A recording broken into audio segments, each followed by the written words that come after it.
لعلکم تذکرون، تاکہ تم نصیحت حاصل کرو، اصل میں تھا لعلکم تتذکرون بحذف احدى التعین من الاصل فتعلمون ان خالق الازواج فرد، تاکہ تم جان لو کہ ان ازواج یعنی ان اصناف کا خالق فرد واحد ہے، فتعبدونہ، بس تم اس کی عبادت کرو، ففروا الی اللہ، لہذا جب اللہ ایسا ہے تو اللہ ہی کی طرف، اللہ کے ثواب کی طرف وہ تم چلو، سمجھا نا، سبقت کرو، ففروا الی اللہ ای الی ثوابہ من عقابہ بان تطیعوہ ولا تعصوہ، اور اس کی معصیت مت کرو، انی لکم منہ نذیر مبین، میں تم لوگوں کو اس کی طرف سے کھلا ڈرانے والا ہوں، منہ من اللہ تعالی، اللہ کی طرف سے کھلا ڈرانے والا ہوں، بجر الانذار فلا تجعلوا مع اللہ الہا آخر، اللہ کے ساتھ دوسرے معبود کو مت کرو، انی لکم منہ نذیر مبین، ڈبل ڈبل کہا گیا، تکرار لا کر کے کہا گیا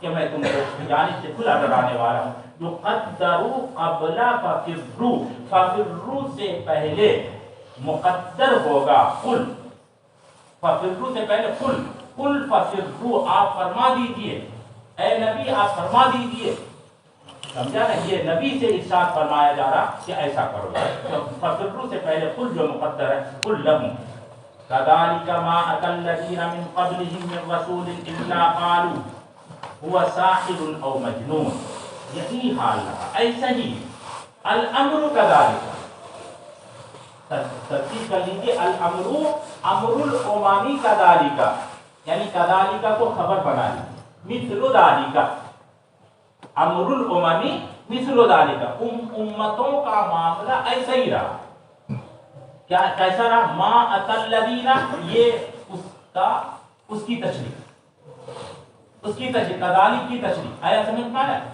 کذالک کی تشریح یعنی امر الاممی کذالک، امتوں کا معاملہ ایسا ہی رہا ہے، کیسا رہا، آگے تشریح ہے کہ ما اتی الذین من قبلہم، نہیں آئے ان سے پہلے، نہیں وہ لوگ جو ان سے پہلے تھے ان کے پاس نہیں آیا کوئی رسول، نہیں آیا کوئی رسول ان لوگوں سے پہلے جو لوگ تھے ان کے پاس، الا قالوا، مگر ان لوگوں نے کہا ساحر او مجنون، کہ جادوگر ہے یا مجنون ہے، یہ ساحر سے پہلے ہوا کو مقدر مانا، مبتدا مقدر ہے، وہ ساحر ہے یا مجنون، ای مثل تکذیبہم لک، یعنی جس طرح سے یہ حضرات آپ کی تکذیب کر رہے ہیں، بقولہم، اپنے اس قول سے کہ انک ساحر او مجنون، تکذیب الامم قبلہم رسولہم بقولہم ذالک، یہ اسی تکذیب کی طرح سے ہے جس طرح سے پہلی امتیں اپنے اپنے نبی کو تکذیب کرتی رہی ہیں، آیا سمجھ میں آیا مولانا صاحب؟ اب اس پر ایک سوال پیدا ہوتا ہے کہ حضرت آدم علیہ السلام کی تکذیب کسی نے نہیں، کیا جواب ہوگا؟ اکثر سمجھا، ایک جواب اور دیا گیا، یاد رکھیں، یہ جو کہا جا رہا الذین من قبلہم، الذین من قبلہم سے مراد کفار ہے، الذین من قبلہم سے مراد ہے کفار، کفار کے پاس نہیں آیا کوئی رسول مگر انہوں نے یہی بات کہی، ارے الذین من قبلہم سے مراد جو ہے مطلق انسان نہیں ہے، بلکہ اس سے مراد کیا کفار ہے، جب کفار کہنے حضرت آدم کی بعثت جو ہوئی تھی کافروں کے لیے نہیں ہوئی، وہ سب کے سب مومن تھے، لہذا اگر تکذیب نہیں ہوئی ہے تو اس پر اشکال نہیں ہوگا۔ دوسری بات، قالو میں یہ جو قالو ہے کہا، تو کہا سے مراد کیا ہو رہا تھا، یہ اکثر لوگوں نے کہا، کل نے کہا یا سب نے کہا، یہ کہہ لیجیے قالو میں جو ہے یہ دونوں احتمال ہے، سب نے کہا یا کل نے کہا، یہ بعض اکثر نے کہا، کیوں یہ تشریح کر رہا ہوں، اس لیے کر رہا ہوں کہ جو جن کے پاس آئے تھے، سمجھا، وہاں اس میں جو ہے وہ کافر بھی تھے، اور کافر ہونے کے ساتھ ساتھ کیا تھے، اس میں کچھ لوگ مسلمان بھی تھے، سمجھا، بعض انبیاء ایسے بھی گزرے ان پر کوئی ایمان نہیں آیا، ہر شخص جو ہے ان کی تکذیب کیا، تو کل نے تکذیب کی، کل نے تکذیب کی، اور جن کے اوپر خوب بات کر رہا مولانا صاحب، ارے بات کیوں کرتے مولانا صاحب، بات کرنا جو ہے نبی کے وہ جب کی حدیث پڑھی جائے تو بات کرنا گناہ ہے، اور جب قرآن پڑھا جائے تو بات کرنا اللہ نے منع کر دیا، سمجھا نا، اللہ نے منع کر دیا، اور نبی جب کلام کرے وہ بھی اللہ نے منع کیا ہے، حقیقت، اور اسی سے مستنبط کیا کہ حدیث کی تلاوت کے ٹائم میں کوئی شخص جو ہے وہ اگر بات کرتا تو وہ وعید کا مستحق ہے، سمجھا؟ بات مت کرو، سمجھا؟ آواز نہیں آنی چاہیے، جو کچھ پوچھنا پوچھیے، مجھ سے پوچھ لو۔ فرماتے ہیں کیا بتا رہا بھول ہی گیا، وہاں بعض نبی جو ہے ان کی تکذیب سب نے کی، اور بعض نبی ایسے ہوئے جن کی تکذیب جو ہے کسی نے کی اور کسی نے نہیں کی، اس لیے بعض لوگوں نے قالو کا ترجمہ کیا کیا، کل یا بعض، ایسا بھی ترجمہ کیا ہے۔ لیکن اگر یہ تشریح کر لی جائے کہ کافر مراد الذین من قبلہم سے، تو پھر ایسی صورت میں وہ کل بھی ترجمہ کیا جا سکتا ہے۔ بہرحال فرماتے ہیں اتواصوا بھی، اللہ تعالیٰ فرماتا ہے کیا ان امتوں نے وصیت کر رکھی کہ تم لوگ بھی ساحر اور مجنون کہنا؟ اتواصوا بھی، کیا آپس میں انہوں نے وصیت کر رکھی ہے؟ استفہام بمعنی نفی، یعنی وصیت نہیں کی۔ وصیت کیسے کریں گے؟ حضرت نوح علیہ السلام کی قوم کو کفار مکہ نے کہاں دیکھا؟ ارے وصیت کرنے کے لیے تو وہ ایک زمانہ ہونا چاہیے، کوئی تحریر ہونی چاہیے، کوئی تحریر ایسی تو ثابت نہیں ہے، اور زمانہ بھی ایک نہیں ہے کہ کلام کے ذریعے سے وصیت کریں گے۔ تو یہ بات تو طے ہو گئی کہ انہوں نے وصیت نہیں کی، پھر کیوں یہ ایسا کر رہے ہیں؟ فرماتے ہیں بل، اعراض ہے، وجہ یہ نہیں، وصیت وجہ نہیں ہے، بل ہم قوم طاغون، بلکہ یہ قوم طغیان والی قوم، سرکشی میں سب شریک ہے۔ جو سرکشی کا مقتضا وہاں تھا وہی سرکشی کا مقتضا یہاں پر ہوگا۔ یہ بل ہم قوم طاغون جمعہم علی ھذا القول، ان تمام کو اس قول پر جمع کیا، طغیانہم، ان کی سرکشی میں۔ فتول عنہم، تو اللہ کے نبی کو کہا جا رہا کہ آپ ان سے اعراض کیجیے، ان کو چھوڑ دیجیے، ان پر جو زیادہ ٹینشن مت لیجیے۔ فما انت بملوم، آپ پر کوئی ملامت نہیں ہے، لانک بلغتہم الرسالہ، اس لیے کہ آپ نے ان کو پیغام پہنچا دیا ہے۔ فذکر، لیکن آپ نصیحت کو جاری رکھیے، ان سے جو ہے آپ محزون مت ہوئیے، غمگین مت ہوئیے، لیکن آپ اپنی نصیحت کو جاری رکھیے۔ ذکر اذ بالقرآن، قرآن کے ذریعے سے نصیحت کیجیے۔ فإن الذکریٰ تنفع المؤمنین، اس لیے کہ نصیحت جو ہے وہ مومنوں کو نفع پہنچاتی ہے۔ مومنین کی تشریح انہوں نے کی، جو مومنین فی الحال ہے یا مومنین فی المآل ہے، ایمان لانے والے، سمجھے؟ چاہے وہ ابھی ایمان لانے والے ہوں یا بعد میں ایمان لانے والے ہوں، مومنین بالکل عام ہیں۔ آیا سمجھ میں آیا؟ اسی لیے تشریح فرما دے من علمہ اللہ تعالی، جس کے بارے میں اللہ تعالیٰ کو معلوم ہے کہ انہ یؤمن، کہ وہ ایمان لائے گا، اس کو نفع پہنچے۔ وما خلقت الجن والانس الا لیعبدون، میں نے نہیں پیدا کیا جنات اور انسان کو مگر تاکہ وہ عبادت کرے۔ لام جو ہے یہ لام عاقبت ہے، لام جو ہے لام عاقبت ہے، لام علت نہیں ہے یہ، یعنی اللہ کا کوئی بھی کام معلل بالاغراض نہیں ہے۔ اللہ کی اللہ نے جو تخلیق کی ہے، تخلیق عبادت کی غرض سے نہیں، عبادت کی غرض سے نہیں، لیکن عبادت یعنی اس تخلیق کا نتیجہ یہ ہونا چاہیے، اس تخلیق کا نتیجہ یہ ہونا چاہیے کہ عبادت ہو۔ آیا سمجھ میں؟ لیعبدون میں لام جو ہے وہ اس کام کے لیے نہیں ہے کہ علت کو بیان کیا جائے، سمجھا؟ آیا سمجھ میں؟ اب اس پر ایک سوال ہوگا کہ ٹھیک ہے اللہ کا یہ علت تو یہ نہیں ہے، تو اللہ نے جب جنات اور انسان کو عبادت اس کا فائدہ تھا اس کے لیے پیدا کیا، تو وہ اللہ کا ارادہ ہے کہ جو ہے تمام انسان اور تمام جنات جو ہے وہ کیا کریں؟ عبادت کریں، تو سارے لوگ عبادت کیوں نہیں کرتے ہیں؟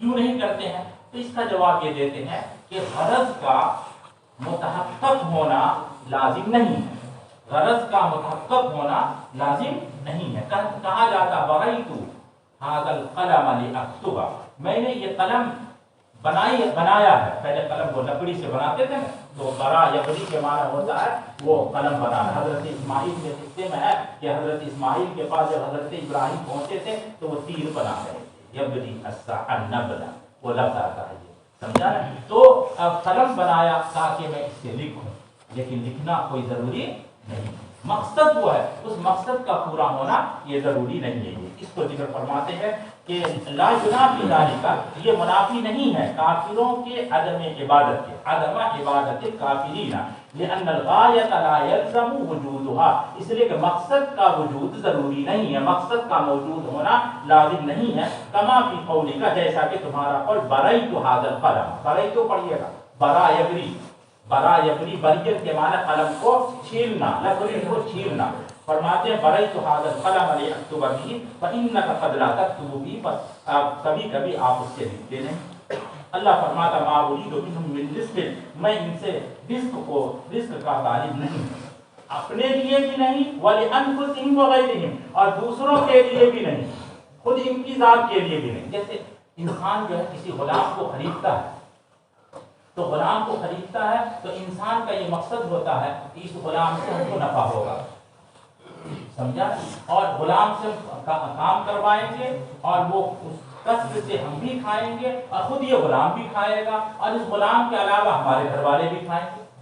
لغیرہم ولانفسہم ولنفسہ، خود اس کا بھی فائدہ ہوگا، مولا کا بھی فائدہ ہوگا، غلام کا بھی فائدہ ہوگا، اور اس کے علاوہ دوسرے لوگوں کا بھی فائدہ ہوگا، سمجھا۔ لیکن اگر مولا جو ہے مالدار ہے، اس کو مال کی ضرورت نہیں ہے، مال کی ضرورت نہیں ہے، تو پھر غلام کو خریدتا ہے تاکہ اس غلام سے کام یعنی خدمت کروا، کھانا ہے تو کھانا کی اصلاح کروا، سمجھا، اس میں کچھ لوکی وغیرہ ڈلوا، سمجھا۔ دو چیز یہاں پر ذکر کی گئی۔ اللہ فرماتا ہے کہ میرا نہ تو یہ مقصود ہے کہ رزق تم سے لوں، اللہ میرا یہ مقصد ہے کہ تم سے طعام کی اصلاح کروا، سمجھا۔ ہمارا تم سے یہ مقصود ہے ہی نہیں، تمہاری تخلیق سے، تمہاری تخلیق سے مقصود تو صرف تو عبادت ہے، باقی یہ ساری چیزیں ہمارے ذمہ ہیں، کھلانا پلانا سب ہمارے ذمہ ہے۔ آیا سمجھ میں آیا مولانا صاحب؟ فرماتے ہیں ما اريد منهم من رزق لی، میں نہیں چاہتا ہوں ان سے اپنے لیے رزق اور ان کے لیے رزق اور غیر کے لیے رزق۔ رزق سے مراد ہے کہ ان سے کموانا، سمجھا، اور کموا کر کے خود نفع اٹھانا، سمجھا۔ جو مولا ہوتا ہے وہ اس کو نفع ہوتا ہے، سمجھا، اس کی ذات کو نفع ہوتا ہے۔ اگر اللہ تعالیٰ نے کسی چیز کو یعنی ادا کرنے کا حکم دیا، جیسے زکوٰۃ وغیرہ یا مختلف مواقع پر جو مالی واجبات کو اللہ تعالیٰ نے لازم کیا، تو اس کو ادا کرنے سے اللہ کو کچھ فائدہ نہیں۔ جس طرح سے مولا کو فائدہ ہوتا ہے غلام کے مال سے، اسی طرح سے اللہ تعالیٰ کو کچھ فائدہ نہیں ہے۔ اگر بندہ جو ہے کچھ ادا کرتا ہے تو یہ بندے کا فائدہ ہوتا ہے، یہ خود اللہ کا فائدہ نہیں ہوتا ہے۔ ایسے رزق کا میں تمہیں حکم نہیں دیتا ہوں جس رزق سے مجھ کو فائدہ ہو۔ رزق کا لفظ کہا گیا ہے، انفاق الگ چیز ہے۔ انفاق جو ہوتا ہے، یہ جو انفاق ہے جو ہم زکوٰۃ یہ دیتے ہیں یا یہ کسی کو نفقہ دیتے ہیں، یہ انفاق میں خود اس کی ذات کو فائدہ ہوتا ہے کسی نہ کسی طریقے پر، سمجھا۔ لیکن رزق میں جو ہے اللہ کی ذات کو فائدہ نہیں ہے بلکہ جس مرزوق کو صرف فائدہ ہوتا ہے۔ آیا سمجھ میں آیا مولانا صاحب؟ رزق کا لفظ استعمال کیا گیا، انفاق کا لفظ استعمال نہیں کیا گیا کہ میں تم سے انفاق کا مطالبہ نہیں کرتا، یہ نہیں کہا جا رہا۔ رزق کا مطالبہ میں نہیں کرتا، انفاق میں اس کی منفق کی ذات کو فائدہ ہوتا ہے یہ، اور جو خرچ کرنے کے لیے کہتا اس کا بھی فائدہ ہوتا ہے یہ۔ فرماتے ہیں کہ ما اريد منهم من رزق لی ولانفسهم وغیرهم وما اريد ان يطعمون، میں نہیں چاہتا ہوں کہ تم لوگ وہ لوگ مجھے کھلائیں۔ یطعمون یہ رزق ایک الگ چیز ہے اور اطعام الگ چیز ہے، یعنی معاونت کرے، اصلاح کرے۔ ولا انفسهم ولا غیرهم ان اللہ هو الرزاق، یقینا اللہ تعالی رزاق ہے، قوت والا ہے، زبردست قوت والا، ذو القوت، قوت والا ہے، المتین اور زبردست قوت والا ہے، الشدید، شدید ترجمہ کیا۔ فإن للذین ظلموا، یقینا ظالموں کے لیے، ان لوگوں کے لیے جنہوں نے اپنے آپ پر ظلم کیا کفر کر کے، من اہل مکہ وغیرہم، اہل مکہ اور دوسرے لوگوں میں سے، ذنوبا مثل ذنوب اصحابہم، ان کو حصہ ہے عذاب میں سے۔ ذنوب کہا جاتا ہے ایسے بیکٹ کو جو پانی سے بھرا ہوا، الدلو المملوء ماءً، الدلو المملوء ماءً، اسی کو ذنوب کہا جاتا ہے۔ آیا سمجھ پایا مولانا صاحب؟ ایسا یعنی ایسا جو ہے وہ دلو جو بھرا ہوا ہو پانی سے، سمجھا، ایسی بالٹی جو بھری ہوئی ہو پانی سے، اسی کو ذنوب کہا جاتا ہے۔ اور یہ پہلے زمانے میں جب کنواں ہوا کرتا تھا وہاں پر رکھا جاتا تھا، تو ایک وہ اس کی جو ہے وہ باری لگی ہوئی، اس کی ایک ترتیب تھی کہ اب جو ہے فلاں شخص کا ڈول جو ہے کنواں میں ڈالا جائے گا، اب فلاں شخص کا ٹائم آیا، اب فلاں شخص کا ٹائم آیا، کئی کا متفق نہیں ہوتا تھا ورنہ بھیڑ لگ جائے، جیسے ٹکٹ ہے، ٹکٹ ہے کہاں ترتیب سے لیجیے، سمجھے، اسی طرح سے ایک ترتیب تھی۔ تو گویا کہ وہ ایک حصہ ہے، سمجھا نا، اب آپ کے حصے کا نمبر آیا، اب آپ کے حصے کا نمبر آیا، اب آپ کے حصے کا نمبر آیا، اس لحاظ سے ذنوب کا ترجمہ کیا کیا جاتا ہے، حصہ کیا جاتا ہے۔ دنو کا ترجمہ حصہ کیا سمجھ میں آیا؟ اصل تو دلو المملو کو کہا جاتا، لیکن پہلے زمانے میں جو کنویں کے اوپر دل ہوا کرتا تھا وہ لوگوں کی باریاں لگی ہوئی تھی کہ اب آپ کے حصے کی باری آئی، اب آپ کے حصے کی باری آئی، کیونکہ حصہ اس میں ہوا کرتا تھا، اس لیے نصیب اس کا ترجمہ کیا جاتا ہے۔ ذنوبا نصیبا من العذاب مثل ذنوب نصیب اصحابہم، اپنے اصحاب کے حصے کے مثل جو ہے ان کو حصہ ملے گا جو ان سے پہلے ہلاک ہو چکے ہیں۔ فلا یستعجلون، بس یہ جلدی کیوں مچا رہے ہیں عذاب کی؟ بس ان کو عذاب یہ جلدی نہیں کرنا چاہیے عذاب کی۔ ان اخرتهم الى یوم القیامہ، اگر میں نے ان کو مؤخر کر دیا قیامت تک کے لیے، ان کو جلدی نہیں کرنا چاہیے۔ فویل شدت عذاب للذین کفروا، سخت عذاب ہے ان لوگوں کے لیے جنہوں نے کفر کیا، فی یومہم الذی یوعدون، اس دن میں جس دن کے ان سے وعدہ کیا جاتا ہے، یعنی یوم القیامہ۔ چلے گئے اللہ کا فائدہ نہیں ہے۔